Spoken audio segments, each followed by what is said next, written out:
Boa noite ou boa madrugada, seja lá que horas forem aí do seu lado.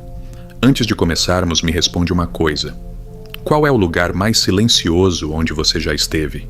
Aquele silêncio absoluto, longe da cidade, onde você só ouve a própria respiração? Escreve aqui nos comentários se você prefere o barulho da cidade ou o silêncio do mato. E que horas são aí agora? Eu adoro esse lugar onde estão os corajosos que decidem passar o tempo comigo, ouvindo relatos que vão fazer você repensar aquela viagem tranquila para o meio do nada. Hoje eu trouxe 6 histórias de terror em cabanas isoladas que fizeram os moradores abandonarem tudo. Sabe aqueles refúgios perfeitos cercados por natureza, sem vizinhos por quilômetros, onde a promessa é paz e sossego? Mas e se eu te disser que o isolamento tem um preço? E se eu te contar que quando não tem ninguém por perto para te ouvir gritar, você descobre que talvez você não esteja tão sozinho assim? Você já parou para pensar que, numa cabana isolada, a floresta em volta não serve só para te esconder do mundo? Ela serve para esconder algo de você? Que quando escurece lá fora, a única coisa que separa você da escuridão total é uma janela de vidro fino?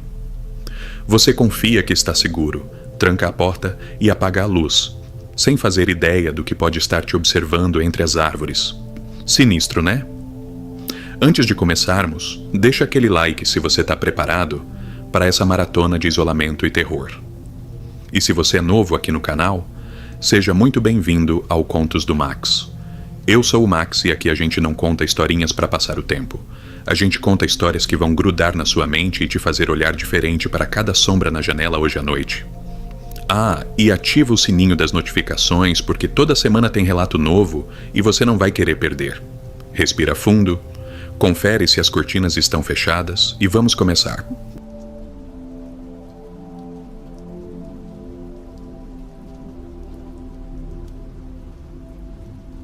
Oi Max, tudo bem com você? Espero que esteja bem e todos aqui do canal. Meu nome é Beatriz e eu tenho 31 anos. Eu consegui arrombar a porta e tirar minha filha de lá, mas aquela força bruta que segurou a maçaneta me lembrou que, às vezes, o perigo não está escondido. Ele assume o controle da casa inteira, como se o imóvel tivesse vida.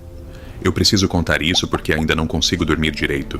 Fico olhando para os cantos do quarto achando que tem alguém me vigiando. Tudo aconteceu faz uns 2 meses. Eu sou mãe solteira. E a rotina com a minha filha, a Paulinha de 4 anos, é bem puxada. Quem tem filho pequeno sabe como é, a gente não para um minuto. Eu estava precisando sair um pouco da cidade, respirar um ar puro, ver um pouco de mato, então aluguei uma cabana num lugar bem afastado, daqueles lugares que o vizinho mais perto mora a quilômetros de distância. Era uma casa antiga, de madeira escura, com um varandão na frente e um quintal enorme cheio de árvores velhas. Parecia o lugar perfeito para descansar a cabeça e deixar a Paulinha correr um pouco na grama. A gente chegou numa sexta-feira, no final da tarde. O sol já estava baixando e o lugar era bonito, mas tinha um ar meio triste, sabe? Parecia que a casa estava sozinha há muito tempo. A chave estava embaixo do tapete como o dono tinha falado. Eu abri a porta e senti um cheiro de madeira velha. Aquele cheiro de casa de vó que ficou fechada. A Paulinha entrou correndo, toda feliz, explorando tudo. Ela é uma menina muito esperta e não tem medo de nada. Puxou a mãe nisso. Eu comecei a arrumar as coisas, desfazer as malas, colocar comida na geladeira, aquela função toda de quem chega de viagem. A primeira noite foi tranquila, até demais. Não se ouvia nem grilo lá fora. Era um quieto absoluto que chegava a doer no ouvido. Eu coloquei a Paulinha para dormir no quarto que ficava no final do corredor e fui para a sala ler um pouco, mas o cansaço bateu logo e eu apaguei no sofá mesmo. No dia seguinte, logo cedo, a Paulinha veio me acordar. Ela estava com uma carinha séria, diferente do normal dela. Ela subiu no sofá, me cutucou e disse: "Mamãe, o moço do chão tá com fome." Eu ainda estava meio dormindo. Não entendi direito. Achei que ela estava falando de algum boneco ou brincadeira de criança. Então só disse: "Tá bom, filha. A mamãe já vai fazer o café." O dia passou, a gente brincou lá fora, fez caminhada, foi gostoso, mas toda hora Márcio e a Paulinha parava de brincar. Olhava para algum canto vazio da casa e dava um tchauzinho, ou ficava rindo sozinha como se alguém tivesse contado uma piada. Eu perguntava: "Tá rindo de que, filha?" E ela respondia: "Do moço mamãe, ele é engraçado." Eu comecei a ficar meio cismada. Sabe quando a gente sente que tem algo errado, mas não quer admitir para não se assustar? Pois é, eu tentava me convencer que era imaginação dela, afinal criança inventa cada coisa. Só que na segunda noite a coisa mudou de figura. Eu coloquei ela na cama, contei uma história, e fui pro meu quarto que ficava de frente pro dela. Deixei a porta do quarto dela meio aberta, caso ela precisasse de alguma coisa. Eu estava quase pegando no sono quando ouvi um barulho. Parecia madeira estalando, mas não era estalo de casa velha, não. Era barulho de gente andando pisada pesada, como se tivesse um homem de bota andando pela sala. Eu levantei devagar, o coração já começou a bater forte na garganta. Fui até o corredor e olhei, não tinha nada. Tudo apagado, tudo no lugar. Voltei para a cama, tentei me acalmar, rezei um Pai Nosso e acabei dormindo de cansaço. Quando acordei no domingo de manhã, a casa estava gelada, um frio que entrava no osso, e olha que era verão. Fui até a sala e quando cheguei lá, parei, fiquei estátua. No meio do tapete da sala, a Paulinha tinha deixado os brinquedos dela na noite anterior. Uns blocos de madeira grandes e pesados que eu tinha levado. E também umas cadeiras daquelas de ferro, pesadas, que ficavam na varanda. As cadeiras estavam dentro da sala, empilhadas uma em cima da outra, formando uma torre perfeita. E os blocos de madeira estavam equilibrados lá no topo, numa altura que nem eu alcançaria sem uma escada. A Paulinha tem 4 anos, Max. Ela mal consegue arrastar aquelas cadeiras. Quanto mais erguer uma em cima da outra daquele jeito, sem fazer barulho nenhum, sem derrubar nada. Eu chamei ela. Paulinha, vem aqui agora. E ela apareceu na porta do quarto, coçando o olho, com cara de sono.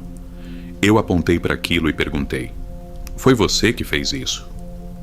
E ela olhou com a maior naturalidade do mundo e disse: não, mamãe. Foi o moço do chão. Ele disse que queria brincar de prédio. Nessa hora, eu senti meu corpo todo tremer. Não foi frio, foi pavor mesmo. Aquele medo que faz a perna ficar mole. Eu desfiz aquela pilha correndo. Joguei as cadeiras para fora, guardei os blocos. Eu não queria ver aquilo. Parecia coisa errada, coisa ruim. Tentei agir normal. Fiz o almoço. Mas eu já estava doida para ir embora. Só que eu tinha pago até segunda-feira e não queria dirigir à noite naquela estrada de terra esburacada. O clima na casa ficou pesado. Parecia que o ar estava grosso, difícil de respirar. E em todo canto que eu ia, eu sentia que tinha alguém atrás de mim. Eu virava rápido e não tinha ninguém, mas a sensação de ser observada não passava. Foi no final da tarde que o pior aconteceu. Eu estava na cozinha, lavando a louça do almoço, e a Paulinha estava brincando no quarto dela. De repente ouvi a porta do quarto dela bater com força, aquele estrondo que faz a casa tremer. Eu larguei o prato na pia, nem desliguei a torneira e corri para o corredor. A porta do quarto estava fechada. Eu girei a maçaneta para abrir e estava trancada. Eu gritei: Paulinha, abre a porta, o que aconteceu? E lá de dentro eu ouvi ela rindo, mas não era a risada gostosa dela. Era uma risada nervosa misturada com uma voz de homem, uma voz grossa, rouca, que falava baixo, um cochicho que parecia vir debaixo do assoalho. Eu entrei em desespero. Comecei a esmurrar a porta. Paulinha, abre isso agora! E a maçaneta começou a girar devagar, como se alguém fosse abrir. Eu segurei a maçaneta para ajudar, puxei, mas aí eu senti a força. Alguém segurou a maçaneta do lado de dentro e puxou de volta. Max, não era força de criança. A maçaneta ficou dura, travada. Eu fazia força com as 2 mãos, colocava o pé na parede para dar apoio. E a coisa lá dentro segurava com uma firmeza absurda, como se fosse um homem adulto e muito forte impedindo a porta de abrir. E a Paulinha continuava rindo lá dentro, e aquela voz grossa sussurrando coisas que eu não entendia. Eu comecei a chorar, a gritar, chutei a porta. Eu não ia deixar minha filha lá com aquilo. Eu corri na cozinha, peguei uma faca grande, nem sei pra quê, acho que foi instinto de defesa, e voltei pra porta. Dei um chute com toda a força que eu tinha, bem perto da fechadura. A madeira estalou. Dei outro chute e mais outro, eu nem sentia dor no pé. Só queria tirar ela de lá. Na terceira pancada, a porta cedeu e abriu de uma vez.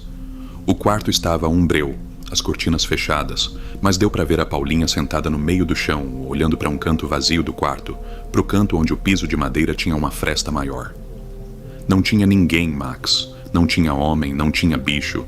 O quarto estava vazio, só a minha filha lá.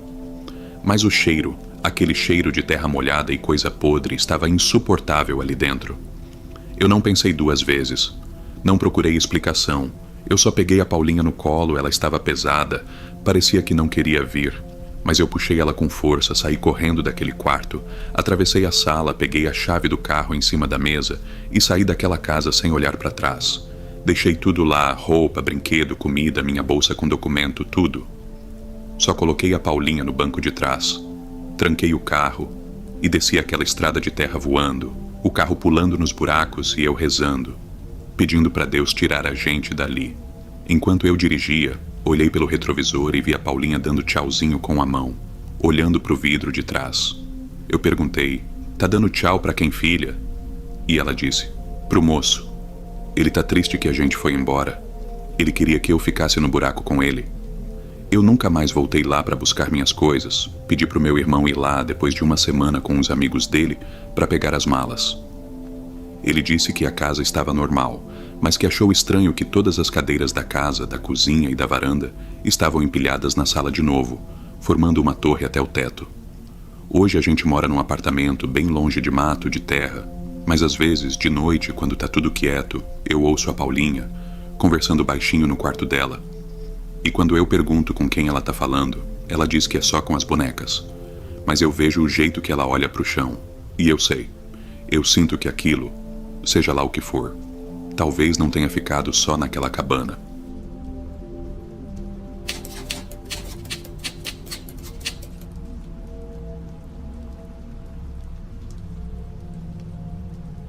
Meu nome é Clara. Tenho 26 anos. Sou fotógrafa de natureza. Sempre gostei de me embrenhar no mato para tirar foto de bicho, de paisagem, daquelas coisas que a gente quase não repara na correria da cidade. Sempre achei que o isolamento me trazia paz, que ficar sozinha no meio do nada era o único jeito de conseguir a foto perfeita, aquela que paga as contas do mês e me deixa orgulhosa. O trabalho da vez era numa cabana moderna, dessas que a gente vê em revista de arquitetura. Ficava num vale isolado no interior de Minas. O lugar era lindo, cercado de montanha por todo lado. O diferencial dessa casa era que ela tinha as paredes quase todas de vidro. A ideia do dono era alugar para quem quisesse ver as estrelas sem sair da cama. De dia era uma maravilha. O sol entrava, aquecia a madeira do chão. Dava para ver os pássaros, o balanço das árvores. Parecia que a gente estava flutuando no meio da floresta. O problema foi quando a noite caiu, e não foi uma noite qualquer. Foi daquelas noites sem lua, onde o breu engole tudo e a gente não enxerga um palmo na frente do nariz. A casa de vidro que de dia parecia um refúgio, de noite virou uma vitrine. Eu estava lá dentro, com a luz acesa, exposta para qualquer coisa que estivesse lá fora, enquanto o do lado de fora era só um paredão preto, uma boca de lobo que eu não conseguia ver o fundo. Eu tinha que entregar umas fotos de longa exposição. Sabe aquela técnica que a gente deixa a câmera aberta um tempão para captar a luz das estrelas, o rastro dos vagalumes? Essas coisas bonitas que o olho da gente não vê, mas a lente pega. Montei o tripé na varanda de madeira que ficava na frente da sala. A varanda também tinha um guarda-corpo de vidro, tudo muito chique. Apontei a lente para o final do vale, onde tinha umas araucárias antigas. Regulei o tempo, apertei o botão e esperei. A primeira foto demorou 30 segundos para ficar pronta.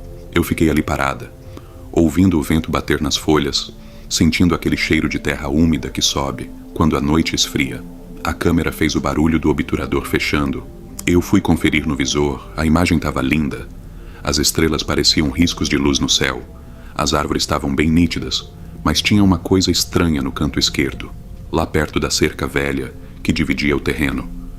Parecia uma mancha, um borrão branco, meio humano, meio fumaça. Eu pensei que fosse sujeira na lente, ou algum reflexo bobo da luz da sala batendo no vidro da câmera. Limpei a lente com a flanela, conferi se não tinha nenhuma luzinha acesa atrapalhando, apaguei tudo dentro de casa para garantir. Fiquei no breu total, só eu e a câmera. Fiz outra foto. Mais 30 segundos de espera. Dessa vez eu fiquei olhando para o lugar onde a mancha tinha aparecido. Forcei a vista, tentei enxergar qualquer coisa na direção da cerca.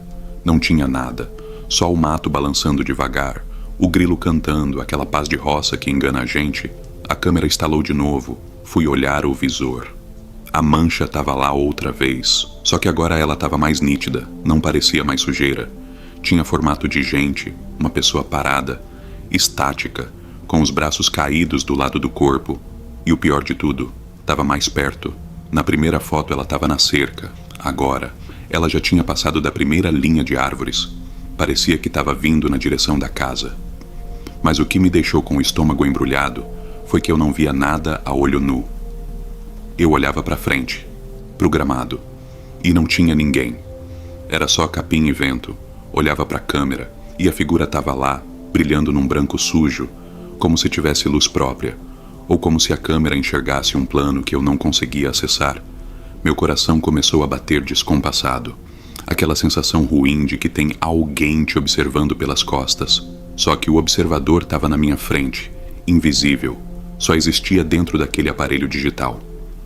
Pensei em entrar, trancar a porta e me esconder debaixo das cobertas. Mas a curiosidade é um bicho traiçoeiro. E como fotógrafo eu sempre tive essa mania de querer registrar tudo, de precisar ver para crer. Mudei a configuração. Aumentei a sensibilidade para a foto sair mais rápida. Não queria esperar 30 segundos. Queria ver agora. Disparei de novo. 10 segundos. O visor acendeu. A figura estava no meio do gramado. Agora dava para ver que ela usava uma roupa que parecia um camisolão antigo, rasgado nas pontas, e a cabeça estava levemente tombada para o lado, num ângulo que pescoço de gente viva não faz. Ela não tinha rosto, onde devia ter olho, e boca era só um borrão liso, como se tivessem passado uma borracha na cara dela. Eu comecei a tremer. Minha mão suava tanto que a câmera quase escorregou. Olhei para o gramado de novo. Nada. O vento parou de repente, os grilos calaram a boca, o mundo lá fora ficou mudo. Aquilo não estava certo. A natureza avisa quando tem predador por perto, e o aviso era aquele: a falta de som, o ar parado, pesado, difícil de respirar. Eu devia ter entrado naquela hora. Mas fiz mais uma foto. Foi o reflexo de quem está em pânico e não sabe o que fazer além do que está acostumado. Apertei o botão. Quando a imagem apareceu, eu dei um pulo para trás e quase derrubei o tripé. A coisa estava no pé da varanda. Logo depois do degrau de madeira, ela estava parada, rígida. Mas agora o borrão do rosto parecia ter uma fenda, um rasgo preto na vertical onde devia ser a boca. E ela não estava mais só parada, ela estava apontando. Um dedo longo, fino, cinzento, apontando direto para a lente, direto para mim. Larguei a câmera lá fora, corri para dentro, tranquei a porta de vidro como se vidro fosse segurar alguma coisa. Puxei as cortinas que nem cobriam tudo direito, me encolhi no canto da sala, longe das janelas. Fiquei ali, ouvindo meu próprio coração bater na garganta, esperando ouvir o vidro quebrar, esperando ouvir alguém forçar a maçaneta. Mas não teve barulho de vidro estourando, não teve pancada na porta. O que teve foi pior, muito pior. Eu comecei a ouvir o barulho do obturador da minha câmera lá fora, sozinha. Clique, clique, clique. Alguém estava tirando foto, ou a câmera estava disparando sozinha, e a cada clique, o flash da tela iluminava a varanda por 1 milésimo de segundo. Eu não aguentei. Levantei um pouquinho a cabeça para espiar por uma fresta da cortina. No momento exato que a tela da câmera acendeu lá fora, mostrando a última foto tirada. E nessa foto, não tinha mais a figura no gramado, nem na varanda. A foto era de dentro da sala, tirada através do vidro. E a figura estava em pé, bem do meu lado, olhando para mim. Me virei no susto, gritando, mas não tinha nada na sala. A sala estava vazia, eu estava sozinha. Aquela coisa só existia na imagem, ela estava impressa na luz, mas não na matéria. Passei a noite inteira assim, encolhida, com a luz do celular ligada na minha cara, rezando para o sol nascer logo, ouvindo a câmera lá fora disparar de vez em quando, registrando a aproximação de algo que nunca chegava fisicamente, mas que já tinha invadido meu espaço. Quando o dia amanheceu, o sol bateu no vidro e a coragem voltou um pouquinho. Abri a porta devagar, peguei a câmera. O cartão de memória estava cheio. Fui passando as fotos com a mão tremendo. As últimas 300 fotos eram todas iguais. Eu, encolhida no canto da sala, chorando, e a coisa sentada do meu lado, com aquele rosto liso virado para mim e uma mão. Aquela mão cinzenta pousada no meu ombro, como se estivesse me consolando ou esperando a hora certa de me levar. Nunca mais voltei naquele vale, nunca mais tirei foto de longa exposição sozinha e queimei o cartão de memória. Mas até hoje, quando eu tô revelando foto no computador e vejo alguma mancha, algum borrão no fundo, meu sangue gela e eu sinto o peso daquela mão no meu ombro, invisível, mas pesada como chumbo.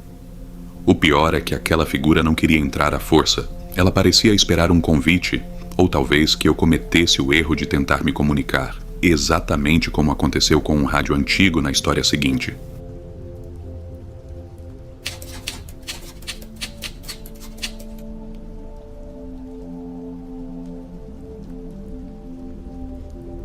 Meu nome é Rogério. Tenho 55 anos e sou aposentado. Trabalhei a vida toda com telecomunicações, mas minha verdadeira paixão sempre foi o rádio amador. Aquela coisa de ficar horas girando o dial em busca de uma conversa, ou apenas escutando o chiado do mundo lá fora. Sempre fui um homem prático, pé no chão. Criei meus filhos ensinando que o que não se vê não existe. Mas o que aconteceu naquela cabana mudou tudo o que eu achava que sabia sobre a vida e principalmente sobre a morte. Eu precisava de um tempo para mim. A cidade estava me sufocando com aquele barulho constante. Então peguei meu jipe velho e subi a serra. Fui para uma cabana que aluguei num lugar ermo, bem isolado, onde o sinal de celular não chegava nem se a gente rezasse. Levei mantimentos, umas garrafas de vinho e, claro, meu equipamento de rádio, um transceptor antigo que eu tinha um carinho especial. A ideia era passar o fim de semana tentando contatos de longa distância, aproveitando a altitude e a falta de interferência da cidade grande. Cheguei no final da tarde. O sol já estava se escondendo atrás das montanhas e o ar estava ficando gelado. Daquele jeito que entra nos ossos, descarreguei as coisas com calma, sentindo o cheiro de mato úmido e terra molhada. Uma tranquilidade que eu não sentia há muito tempo. A cabana era simples, madeira grossa, uma lareira de pedra e uma varanda que dava para um vale imenso, tudo muito rústico, mas confortável. Instalei a antena no ponto mais alto do telhado. Estiquei os cabos com cuidado. Queria garantir a melhor recepção possível. Quando a noite caiu, o breu tomou conta de tudo.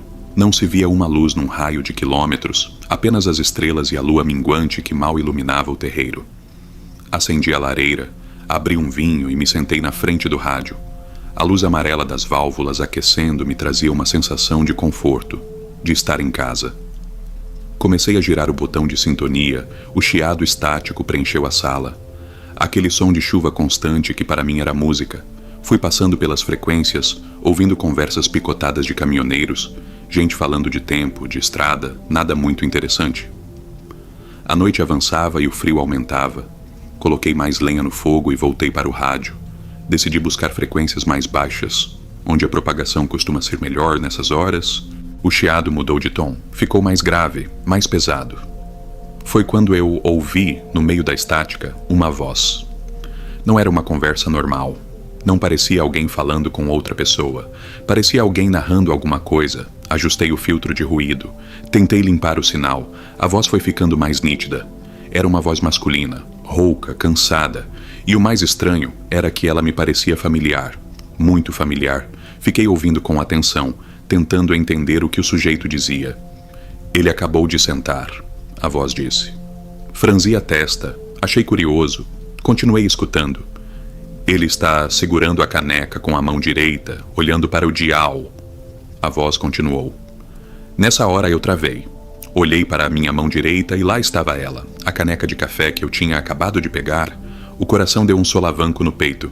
Pensei que fosse coincidência, uma brincadeira de mau gosto da minha mente cansada. Mas a voz não parou.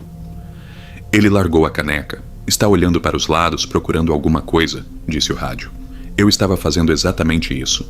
Meus olhos varriam a sala, procurando uma câmera, um microfone escondido. Qualquer coisa que explicasse aquilo. Me levantei da cadeira, as pernas meio bambas. Ele levantou. A voz disse no mesmo instante, sem atraso, sem delay, era em tempo real. O medo começou a subir pela minha espinha. Não era um medo comum. Era algo primitivo, visceral. Porque a voz que saía do alto-falante, aquela voz rouca e cansada, era a minha voz. Não era parecida, era idêntica. Era eu falando, mas eu estava de boca fechada. Minha garganta estava seca. Eu não conseguia emitir um som sequer. Quem está aí? Perguntei para o vazio da sala, minha voz saindo tremida, fraca. O rádio respondeu, mas não foi uma resposta para minha pergunta. Ele perguntou quem está aí, está com medo, o coração dele está batendo rápido. A minha própria voz narrava meu desespero com uma frieza que me dava náuseas. Comecei a suar frio. apesar da temperatura baixa. Olhei para a janela, mas lá fora era só negritude. O vidro refletia apenas o interior da cabana e o meu rosto pálido, assustado. Desliguei o rádio, girei o botão de volume para o 0. O clique foi alto na sala quieta. Respirei fundo, tentando me acalmar, dizendo para mim mesmo que era loucura, que eu tinha bebido demais, que o cansaço estava me pregando peças. Mas o som não parou. Mesmo com o aparelho desligado, a voz continuou saindo do alto-falante, agora mais alta, mais imperativa. Ele acha que desligar vai adiantar, ele não entende que a frequência não vem do aparelho? Disse a voz, e dessa vez senti um tom de escárnio, de zombaria. Recuei para trás, esbarrei na mesa, a caneca caiu no chão e se estilhaçou, o barulho foi como um tiro.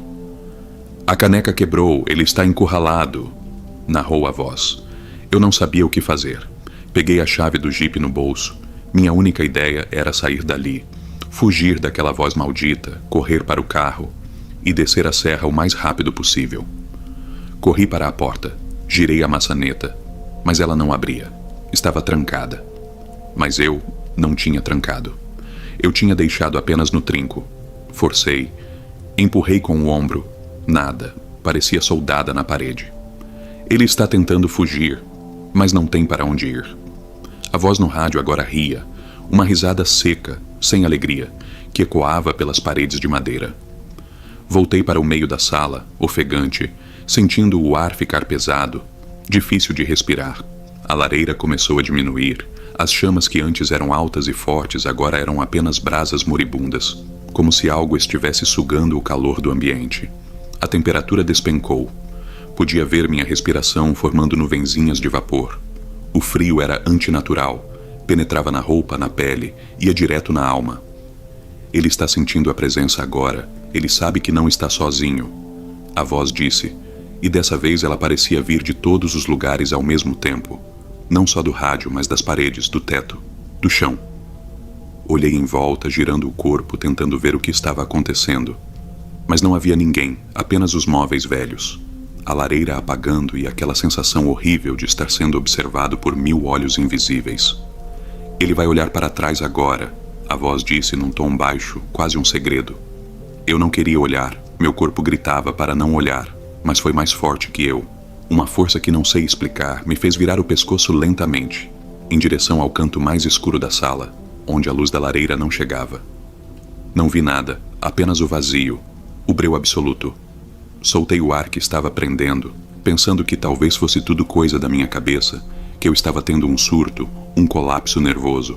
Foi então que eu senti. Não foi um vento, não foi uma corrente de ar.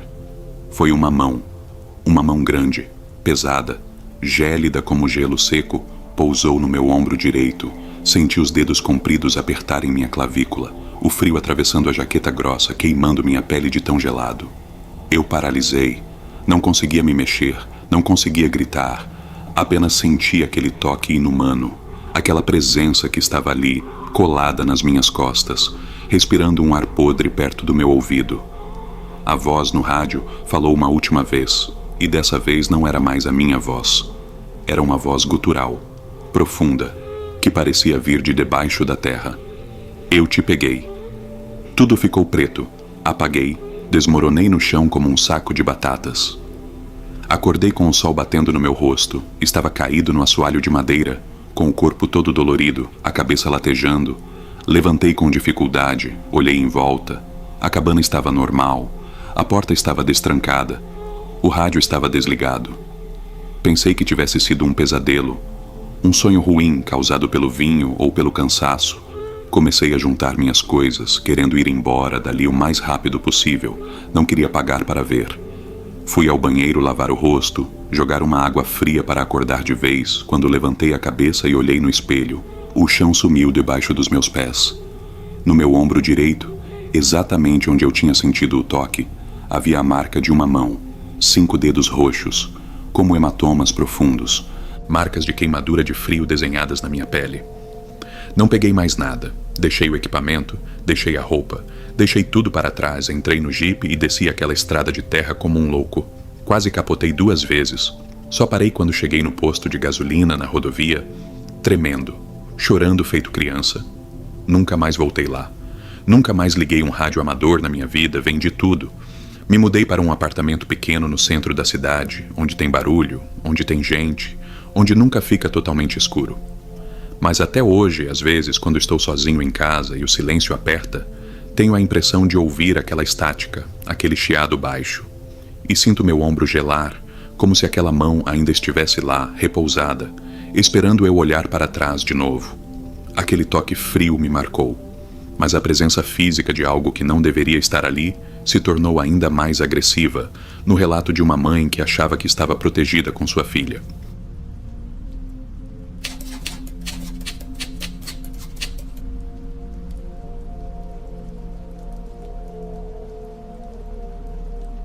Fala, Max. Tudo beleza? Aqui é o Matheus, 29 anos de idade e 29 de dor nas costas. Pois é. Vida de quem escreve não é mole, não. A gente fica horas sentado e a coluna cobra o preço. Mas o que eu vou te contar hoje fez essa dor parecer cosquinha perto do aperto que passei. Eu precisava terminar um livro, sabe? Estava com o prazo estourando e na cidade não rendia. Era vizinho com som alto, era moto passando. Então resolvi alugar um canto no meio do mato. Um sítio barato, bem fora de temporada mesmo, daqueles lugares que o dono nem pergunta muito, só te dá a chave e fala para deixar no vaso de planta quando for embora. A casa era simples, tijolo aparente, telhado baixo, ficava num final de estrada de terra batida onde o vento fazia a curva. Cheguei numa terça-feira cinzenta, descarreguei o carro, ajeitei meu computador numa mesa velha de madeira que tinha na sala e pensei que ali eu ia ter paz. Mal sabia eu, Max, mal sabia eu. Os 2 primeiros dias foram tranquilos até demais. Só o barulho do vento nas árvores, uns pássaros de vez em quando. Eu escrevia até tarde, bebia meu café e dormia pesado. Mas na terceira noite a coisa começou a ficar estranha. Não foi nada de vulto, nada de grito, nada dessas coisas de filme. Foi a casa, a própria estrutura dela. Eu acordei de madrugada. A boca seca, precisava de água. Levantei da cama e fui tateando a parede para sair do quarto. Eu lembrava perfeitamente que a porta ficava a uns 3 metros da cama. Dei 3 passadas largas e nada. Dei mais uma. Nada. Estiquei o braço e a mão só encontrava o vazio. Acendi a lanterna do celular e o quarto parecia um salão. A porta estava longe, muito longe. Como se o cômodo tivesse espichado enquanto eu dormia. Balancei a cabeça, achei que era o sono. Fui até a cozinha. Bebi a água e voltei. Quando deitei de novo, a parede da cabeceira estava colada no meu nariz. O teto parecia mais baixo, quase encostando na minha testa. Fechei os olhos com força, rezei um Pai Nosso e apaguei por puro cansaço mental. No dia seguinte, levantei cedo com aquela sensação ruim no peito. Fui fazer o café e notei que a janela da cozinha, que dava para o mato, estava menor. Eu juro por Deus, Max, ela era uma janela larga, de 2 folhas, e agora parecia uma seteira, um buraco quadrado pequeno onde mal passava nau a luz. Fiquei olhando aquilo, passei a mão no batente, a tinta estava velha, descascada, como se sempre tivesse sido daquele jeito. Comecei a questionar minha própria cabeça. Será que eu estava ficando doido? Será que o isolamento estava mexendo comigo? Tentei trabalhar, mas não conseguia concentrar. A cada vez que eu levantava o olho da tela, parecia que a sala tinha mudado. O corredor que levava para o banheiro, que antes era reto, agora tinha uma curva leve para a esquerda. Eu andava por ele e sentia um enjoo, uma tontura, como se o chão estivesse desnivelado, mas visualmente parecia plano. A noite caiu de novo e trouxe aquele breu pesado do interior. Eu tranquei tudo, conferi as janelas e fui tentar ler um pouco no sofá. Foi quando ouvi um estalo, alto, seco, vindo de dentro da parede, parecia osso quebrando. Levantei num pulo. O estalo veio de novo, e eu vi, Max. Eu vi com esses olhos que a terra há de comer. A parede da sala se mexendo. Não era tremendo. Ela estava vindo para frente, empurrando os móveis. A estante de livros começou a inclinar. Os quadros ficaram tortos. Corri para o quarto para pegar minha mochila e as chaves do carro. Mas cadê a porta do quarto?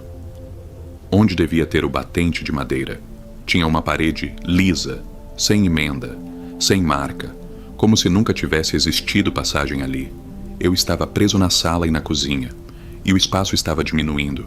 Era uma sensação horrível de que a casa estava me apertando, me espremendo, como se fosse um estômago digerindo a comida.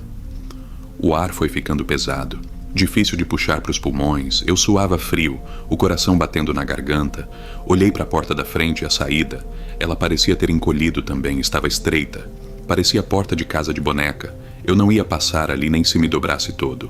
O pânico tomou conta, peguei uma cadeira pesada de ferro que tinha na cozinha e fui para cima da janela da sala. Bati com toda a força, o vidro estourou, mas atrás do vidro não tinha o quintal, tinha tijolo velho, úmido, com musgo. A casa tinha se fechado em si mesma. Eu estava dentro de uma caixa de alvenaria que só diminuía. Comecei a gritar, gritei por socorro, mesmo sabendo que não tinha viva alma, num raio de quilômetros. Bati na parede com a cadeira até minhas mãos sangrarem, até o ferro entortar. E a parede continuava vindo, lenta, milímetro por milímetro, empurrando o sofá. Esmagando a mesa onde meu computador estava, ouvi o plástico da tela estalando, quebrando sob a pressão. Eu me encolhi no canto que sobrou, perto da pia da cozinha, chorando igual criança, pedindo perdão por qualquer coisa que eu tivesse feito. A luz piscava, fraca, amarela, dando aquele ar de doença pro lugar. Fechei os olhos esperando ser esmagado, sentindo o reboco frio encostar no meu ombro, nas minhas pernas. De repente, um estrondo, um barulho de coisa caindo. Abri o olho e a porta dos fundos, aquela que dava para a lavanderia, estava aberta, escancarada. E o tamanho era normal. Não pensei duas vezes, não peguei mochila, não peguei computador, não peguei nada, só me joguei naquela direção, tropeçando nos próprios pés, rasgando a camisa no trinco. Caí na grama lá fora, a grama alta, molhada de sereno. O ar puro entrou queimando meu peito.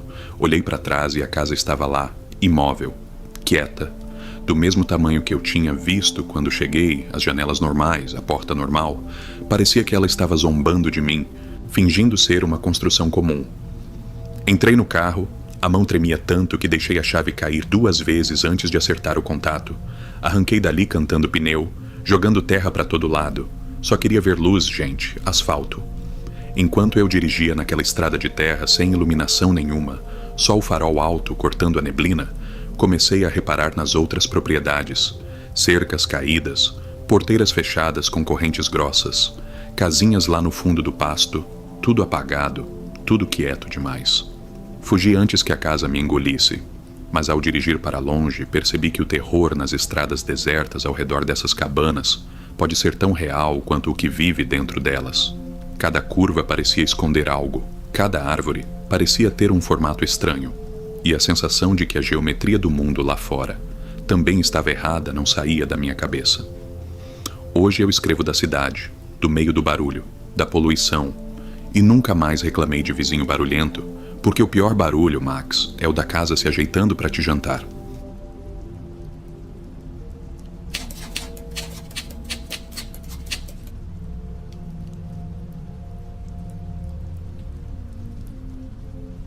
A pior coisa que você pode fazer quando uma casa estala à noite não é sentir medo, é responder. Se você ouvir um estalo na madeira do seu guarda-roupa, na porta do quarto ou no forro do teto, finge que não ouviu. Vira pro lado, cobre a cabeça e reza para passar. Porque se você bater de volta, como eu fiz, você tá convidando os que tá do outro lado para entrar. Meu nome é Elias, tenho 42 anos.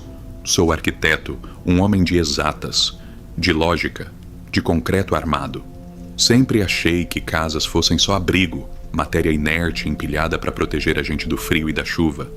Mas depois do que eu vivi naquela cabana isolada, eu aprendi do pior jeito possível que algumas construções não servem para proteger quem está dentro. Elas servem para prender o que já mora lá. E o pior, às vezes elas têm fome. A madeira tem um jeito curioso de conversar com a gente. Quem trabalha com construção sabe disso. Ela estala, ela trabalha, ela respira conforme o tempo muda. Minha vida inteira foi pautada pela segurança dos cálculos, mas naquela semana eu precisava fugir da barulheira da cidade para entregar um projeto grande. Aluguei uma cabana moderna, dessas, de revista, afastada de tudo, num vale onde o sinal de celular morre e a neblina nasce cedo. Era para ser o lugar perfeito. Vidro, madeira tratada, pé direito alto. Cheguei numa terça-feira cinzenta. Descarreguei minhas coisas e montei minha mesa de frente para a mata fechada. A primeira tarde foi de uma paz absoluta, aquele silêncio que a gente paga caro para ter. Mas quando a noite caiu e a temperatura despencou, a casa começou a falar. Não foi um estalo qualquer. Foi um taque. Seco, alto, vindo do teto. Bem em cima da minha cabeça. Eu, Elias, o cético, o racional, não dei bola. Madeira de lata, é física pura, é natural. Continuei trabalhando, mas o ritmo começou a me incomodar. Não era aleatório, não parecia aquele estalo espalhado pela casa toda. Era focado, sempre no mesmo ponto, e tinha um tempo certo, como um relógio velho ou um metrônomo marcando o tempo de uma música lenta. Taque. Pausa de 3 segundos. Taque. Mais 3 segundos. Taque. Levantei os olhos, encarei as vigas de madeira escura no teto, tentei achar alguma goteira, algum bicho, qualquer coisa que justificasse aquilo. Nada. O som parou assim que eu foquei minha atenção nele, fiquei ali, segurando a caneta, esperando, mas a casa ficou muda de novo. Voltei para o papel e 5 minutos depois o som voltou, só que agora não estava no teto, estava na parede lateral, aquela revestida de painéis de pinos. E o ritmo tinha mudado, estava mais rápido, mais urgente. Aquilo começou a me irritar. Eu sou um homem que precisa de ordem, e aquele barulho estava fora de lugar. Levantei da cadeira, fui até a parede e encostei a mão na madeira. Estava gelada, úmida. Parecia que a casa estava suando por dentro. Dei 2 batidas fortes na parede com o nó dos dedos, só para testar a solidez, para ver se tinha algo oco. Toc, toc. Esperei. O que veio a seguir fez meu estômago dar um nó. A parede respondeu. Toc, toca. Não foi um estalo térmico, não foi o vento. Foi uma batida, com a mesma intensidade da minha, no mesmo lugar onde eu tinha batido, mas vindo de dentro, ou do outro lado, sei lá. Recuei 2 passos. Minha respiração ficou curta. A lógica tentou entrar na frente. Tentou dizer que podia ser um bicho dentro da parede, um rato, um gambá. Mas bicho não repete padrão. Bicho corre, bicho arranha. Aquilo foi uma resposta. Respirei fundo, tentei me convencer de que era cansaço. Minha cabeça estava cheia de números e medidas. Talvez eu estivesse imaginando coisas. Fui para a cozinha. Fazer um café precisava ocupar as mãos. Enquanto a água esquentava, ouvi um barulho de dobradiça, aquele rangido fino de metal sem óleo. Olhei para a sala, e a porta de um armário baixo, onde ficavam guardadas umas mantas, estava escancarada. Eu tinha certeza absoluta que aquela porta estava fechada. Eu sou metódico, eu não deixo portas abertas, gavetas entreabertas, nada disso. Caminhei até lá, o chão de madeira rangendo baixo sob o meu peso. Fechei a porta com força, travei o trinco. Voltei para a cozinha, peguei a xícara e quando me virei, a porta estava aberta de novo. Não só destrancada, mas aberta num ângulo perfeito de 90 graus, como se alguém tivesse puxado com cuidado para não fazer barulho dessa vez. Senti um frio que não vinha do ar-condicionado, um frio que nascia na base da coluna e subia, deixando os pelos do braço em pé. Peguei meu café e decidi que ia trabalhar no quarto, com a porta trancada. Subi as escadas, e a cada degrau a casa estalava. Mas não era o som do meu peso. Parecia que os estalos vinham atrás de mim, me acompanhando. Tac, tac, tac, subindo a escada junto comigo. Entrei no quarto, tranquei a porta, enfiei os fones de ouvido e coloquei uma música clássica alta. Precisava abafar aquilo, precisava fingir que estava sozinho. Dormi mal, acordava toda hora com a sensação de que tinha alguém parado ao pé da cama, me observando. Mas quando abria os olhos, só via o quarto na penumbra, as formas dos móveis parecendo coisas que não eram. No dia seguinte, a luz do sol parecia ter limpado o ambiente. A casa estava bonita de novo. O medo da noite anterior parecia bobagem de criança. Cansaço, repeti para mim mesmo. Foi só cansaço e sugestão. Passei o dia fora. Fui caminhar na estrada de terra, ver o mato, respirar ar puro. Voltei no fim da tarde. Decidido a terminar o projeto e ir embora na manhã seguinte, não ia ficar mais tempo do que o necessário. Preparei um jantar rápido, sentei na mesa, e o clima mudou de novo assim que o sol sumiu atrás das montanhas. A temperatura dentro da casa caiu uns 10 graus em questão de minutos. O aquecedor estava ligado no máximo, mas não vencia. O frio parecia vir das paredes, do chão. E então, o som voltou. Dessa vez não eram estalos. Era como se alguém estivesse passando a unha na madeira. Um som contínuo, áspero, vindo de trás da estante de livros. Screet, screet. Tentei ignorar. Aumentei o brilho do notebook, foquei na tela. Mas a casa não queria ser ignorada. De repente, todas as luzes da sala piscaram e apagaram. Fiquei na penumbra, iluminado apenas pela luz azulada da tela do computador. E foi aí que eu vi, pelo reflexo no monitor desligado ao meu lado. Tinha alguma coisa atrás de mim. Não era uma pessoa definida. Era uma mancha, um borrão escuro, alto, parado bem no meio da sala. Virei a cadeira de uma vez, o coração batendo na garganta, pronto para gritar, para brigar, para fazer qualquer coisa. Não tinha nada. A sala estava vazia, mas a cadeira de balanço que ficava no canto, perto da lareira apagada, começou a balançar. Devagarzinho no começo, frente e trás, e foi ganhando velocidade, como se alguém tivesse acabado de sentar nela e estivesse se impulsionando. O rangido da madeira da cadeira encheu a sala, nheque, nheque, num ritmo constante, hipnótico. Eu não sou homem de correr, mas ali eu soube que não era bem-vindo. Aquela casa não era vazia, ela tinha dono, e o dono não me queria lá. Comecei a juntar minhas coisas, joguei o notebook na mochila de qualquer jeito, peguei as chaves do carro.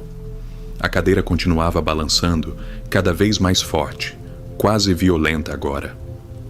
Corri para a porta da frente, girei a maçaneta. Travada. Eu não tinha trancado. Girei com força, sacudi a porta, bati com o ombro. Nada. Parecia soldada na batente. O pânico começou a tomar conta, olhei para as janelas. Eram de vidro duplo temperado, difícil de quebrar sem a ferramenta certa. A cadeira parou de balançar de repente. O silêncio que veio depois foi pior que o barulho. Foi quando eu ouvi, bem perto do meu ouvido, uma respiração. Não era vento, não era encanamento. Era ar saindo de um pulmão, úmido, pesado, com cheiro de terra molhada e coisa velha. Senti o bafo quente na minha nuca. Me virei, batendo as costas na porta travada. Não tinha ninguém.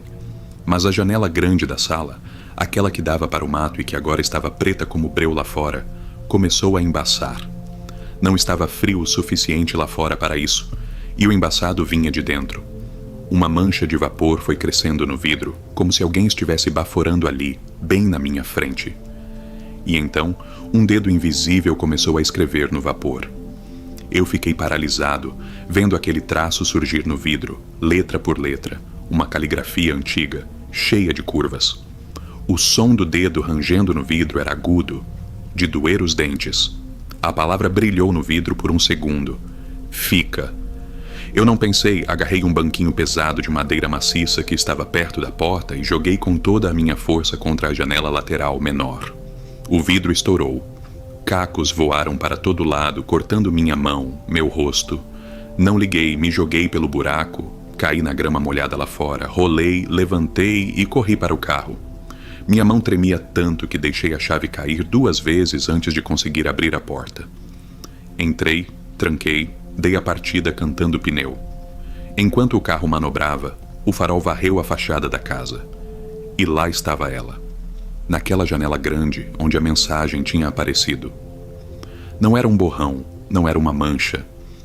Era uma figura alta, magra demais, os braços compridos pendendo ao lado do corpo, e onde deveria ser o rosto não tinha nada, só uma superfície lisa, como a madeira polida. Ela estava parada, e ao lado dela, na janela quebrada, outras figuras pareciam se amontoar, tentando sair pelo buraco que eu fiz. Acelerei pela estrada de terra, não olhei para o retrovisor, dirigi como um louco até ver as luzes da cidade, até ver gente, movimento, vida. Nunca mais voltei para pegar o resto das minhas coisas. Mandei uma transportadora buscar e disse para deixarem a chave na caixa de correio. Quando as minhas caixas chegaram no meu apartamento, dias depois, fui conferir se estava tudo lá. Abri a pasta com os projetos, os desenhos que eu tinha feito naquela primeira tarde. no meio das plantas baixas, desenhado com o meu grafite, mas com um traço que não era meu, forte, rasgando o papel, estava o desenho da cabana. Mas ela não estava vazia no desenho. Em cada janela, em cada porta tinha rostos desenhados. Dezenas deles, bocas abertas em grito mudo. E embaixo do desenho, escrito com a mesma letra cursiva que vi no vidro: "A gente gostou de você, Elias. Volta." Queimei o desenho. Mudei de escritório. Hoje, só trabalho em prédio comercial, cheio de gente, com muito barulho, muita confusão. Se ficar tudo muito quieto, se a madeira da minha mesa estalar, eu levanto e saio, porque agora eu sei que madeira não estala só por causa da temperatura. Às vezes ela estala porque tem algo dentro dela querendo sair. E se você estiver ouvindo isso agora num quarto quieto e ouvir um estalo no móvel aí do seu lado, não bata de volta. Pelo amor de Deus, não bata de volta.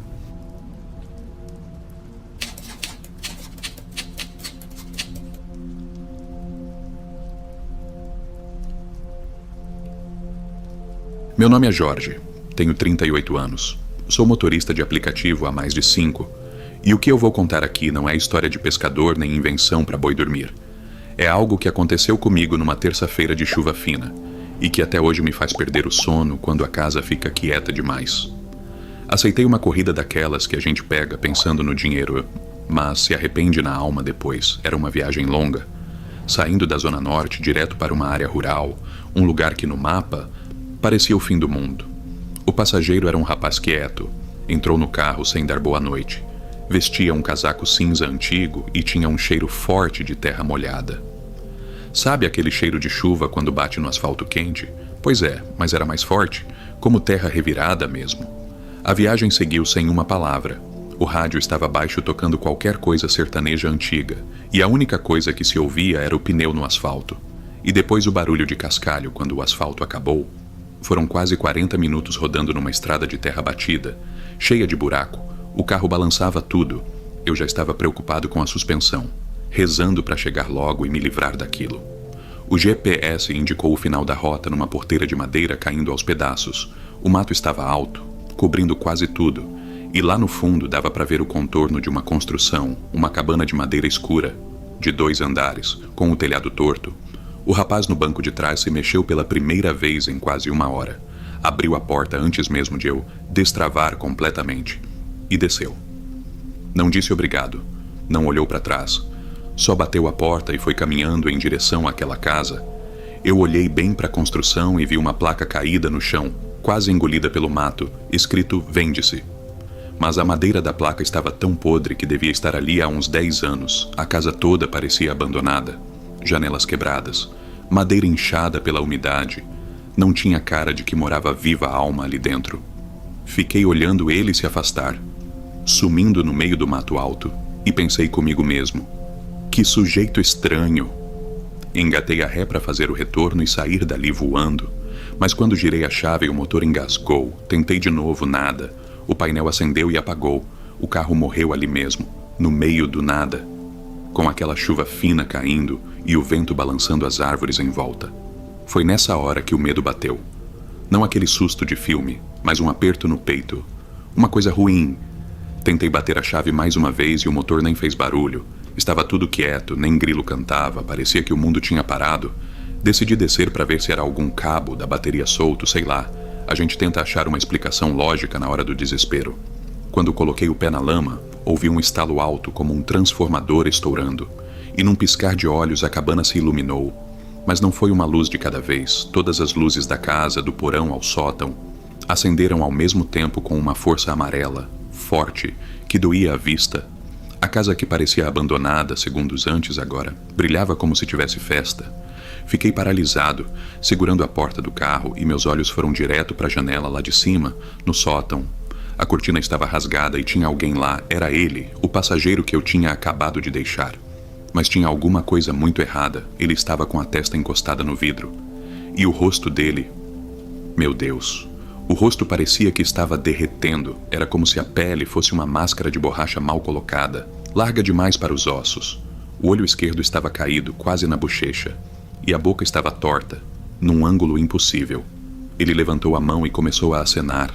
devagar, me chamando. Vem, vem. O gesto era duro, mecânico, e a boca dele se mexia, mas não saía som nenhum que eu pudesse ouvir. Só aquele aceno convidativo e macabro, e o pior, atrás dele, dava para ver outras formas, vultos passando rápido pela luz, como se a casa estivesse cheia de gente esperando. Eu entrei no carro num pulo, tranquei a porta e comecei a rezar tudo o que eu sabia. Bati a chave com tanta força que achei que ia quebrar a ignição. O motor tossiu, engasgou e pegou, pisei no acelerador sem dó. O carro patinou na lama, jogou barro para todo lado, mas saiu. Não olhei pelo retrovisor. Não queria ver se ele estava correndo atrás de mim. Não queria ver aquela cara desmanchada de novo. Dirigi como um louco até chegar no asfalto. Só fui respirar quando vi as luzes de um posto de gasolina na rodovia. O frentista até me perguntou se eu tinha visto assombração porque eu estava branco igual papel. Nunca mais aceitei corrida para a zona rural de noite. E cancelei meu cadastro naquele aplicativo no dia seguinte. Aquele lugar não era para ter ninguém. Aquela casa estava morta. Mas naquela noite ela estava bem acordada, esperando alguma visita. E por pouco, muito pouco, a visita não fui eu. E é por isso que se você vir uma luz acesa em uma cabana onde ninguém deveria morar, nunca pare o carro. Boa noite. E aí, você teria coragem de voltar para uma cabana dessas depois do que ouviu hoje? Ou prefere o barulho seguro da cidade? Deixa aqui nos comentários, eu quero saber qual dessas histórias te faria abandonar tudo e correr sem olhar para trás. Se você sobreviveu até aqui, não esquece de deixar o like e se inscrever no canal para garantir seu lugar na próxima sessão de terror. Eu sou o Max, e lembre-se, às vezes, o silêncio da floresta não é paz. É alguém prendendo a respiração, esperando você dormir. Boa noite ou boa sorte.